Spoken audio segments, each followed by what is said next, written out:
Hello and welcome back to the channel, and in this video we're going to look at 12 lessons from 12 leadership books that have helped me progress in my career and get me to the position of director in 5 years in a medium-sized architectural and surveying firm. And stick around to the end where I share one thing that each of these leadership books has in common. But before we dive in, if you would like to subscribe to my channel, please smash the subscribe button. And if you find this content useful, please give me a thumbs up. That way, this is more likely going to show up on the home screen to help somebody else learn about leadership. Now, I'm going to throw in a little caveat. I'm in no way a really good leader. I've got lots to learn really early on in my career.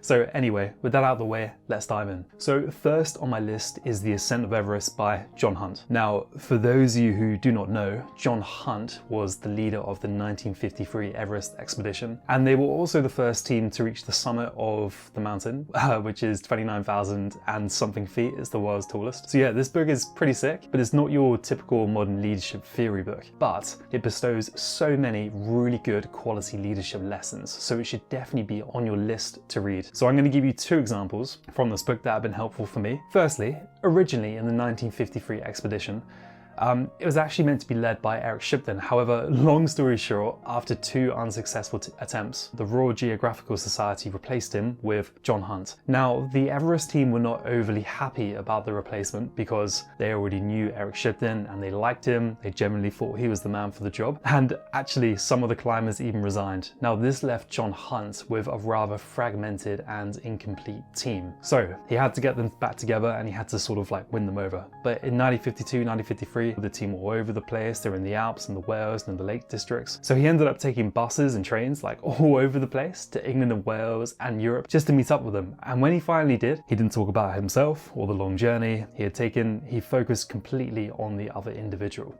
And he would go to them and make it very clear to that person what unique skills they had and what it meant to the success of the expedition. And this is the lesson. You have to make extra special effort to connect with your team members and show them that you have taken the time to identify their strengths and explain how they can make a difference to the team's success. So, second example, as Hunt was the leader of the team, he could have easily placed himself in pole position to tackle the summit, but he didn't. He chose the climbers who earned it and had the best skills for the task. And to assist them, he relegated himself to carrying loads up the hill to make sure the summiteers were ready for the push. And this is the second lesson. Good leaders should give tailored support to their team. Okay, so next on my list is Good to Great. Why some companies make the leap and others don't. The author is Jim Collins, and it's really good because he takes a really deep quantitative dive into what takes a company from just being rather average to being like the talk of the town. And he looks at hundreds of different types of businesses and he gives various examples which really show how you can apply it to your particular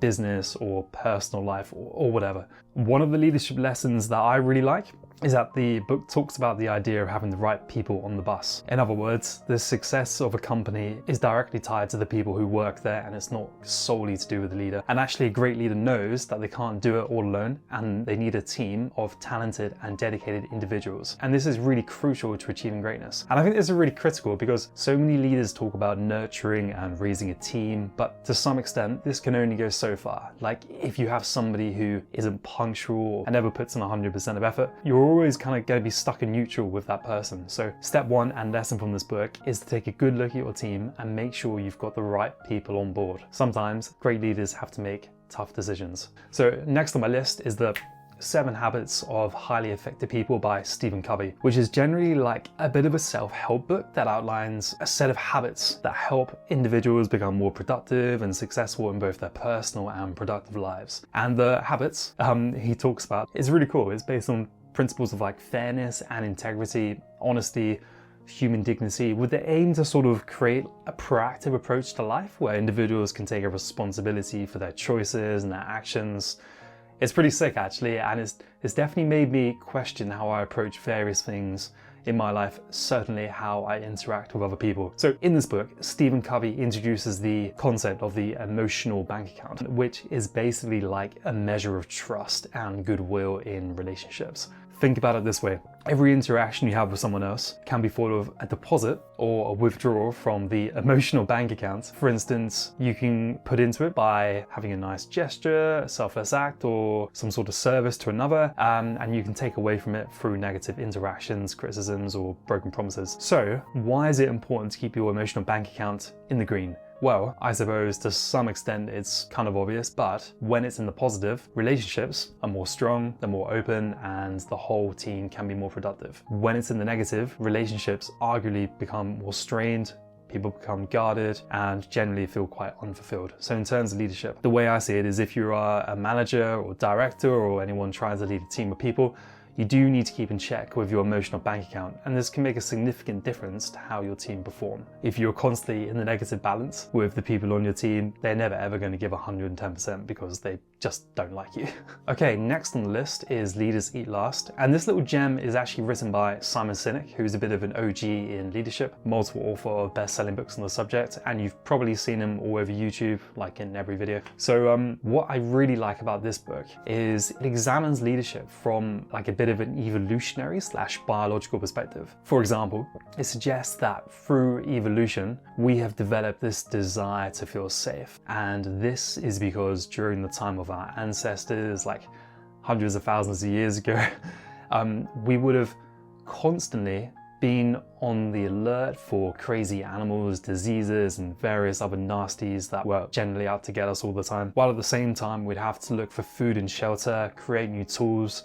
That way we can kind of move forward as a society. However, as a group, we would have essentially divvied up the tasks. So somebody would have kept a lookout for danger whilst another would have cooked the food or made shelter. And as a result, we now have this kind of evolutionary desire for safety. And this is something actually leaders can provide. And the book broadly suggests that leaders who can create a culture of trust and safety are more likely going to have a culture of innovation, creativity, and growth. So in conclusion, leadership lesson number 4 is that trust and safety contributes largely to innovation, creativity, and growth. Okay, so number 5 is The First 90 Days by Michael Watkins. And this is more of a guide for people who are already quite advanced in their careers and are navigating the initial stages of like a new leadership role. And it covers like the key strategies and tactics and tools to sort of speed up the process of starting a new role and sort of build credibility. So actually people start to look at you as a leader rather than as like an authoritarian. So basically, a really good lesson from this book is if you are already a highly effective team leader and you're transitioning into a new team or a new job or whatever, you most certainly should not expect to just take the reins and expect that the team will just instantly follow you based on your previous experience. And it makes it pretty clear that just because you have the title of leader, it does not make you one. So I remember a few years ago, a senior architect started at my firm and they instantly hit the ground running as a leader, but they just came off as an authoritarian because they had not stopped to understand or even consider the way various people in the company worked, how the business worked, and even how some of the local laws and legislation impacted day-to-day business. And it sort of all just blew up in this person's face because no one really wanted to work with them because they were just coming off as bossy. So the lesson is, don't be bossy. Recognize that just because you have the title of leader, it does not make you one and you have to earn it. Okay, so number 6 is The Leadership Challenge by James Kouzos and Barry Posner's. And I think this is the 7th edition that I read. So there's loads of them. It shows how good of a book it is. And I like it because it kind of challenges the traditional leadership ideology that most people have, that people think you have to know all the answers to be a leader. And the book sort of turns the script on its head and suggests that leaders are the people who recognize that they do not know everything, but they know how to ask the right questions from the right people. And I think this resonates really well with John Hunt's expedition to Everest, where he would constantly be identifying that certain team members had way more experience than him in certain things. And he would look to them in those kind of situations for collaboration and guidance. I think this is a really easy way to inspire trust actually in almost any relationship, because it shows that you've taken a lot of time to understand a person's strengths.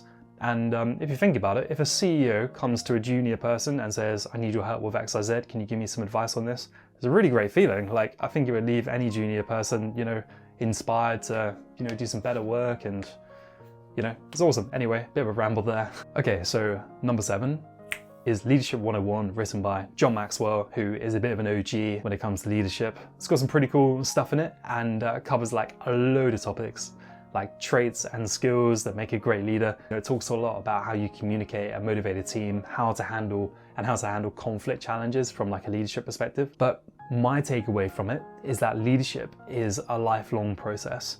And he actually goes on to say that there are 4 phases people need to follow to become a really good leader. So here they are. Phase 1, you don't know what you don't know. It sounds a bit wishy-washy, but the idea is that we all have these blind spots, whether it be at work, in our passions or whatever, and being mindful that we do have blind spots and we're not perfect in everything transitions you from someone who just, isn't going to move forward with anything to someone who by default gets on the path to self-improvement. And that's how you really start to hone in on constantly improving your leadership skills. Phase 2, bit of a crossover here, but it suggests that phase 2 is you know what you don't know. And basically the idea is that you learn today and lead tomorrow. So it does cross over to some extent with phase 1, and it reinforces the idea that leadership is a lifelong ongoing process. Phase 3 is as you grow, the effects show, and you start trusting yourself, as do the people around you, and leadership starts to become really natural. And it's almost like your leadership capability starts to grow with compound interest. And then phase 4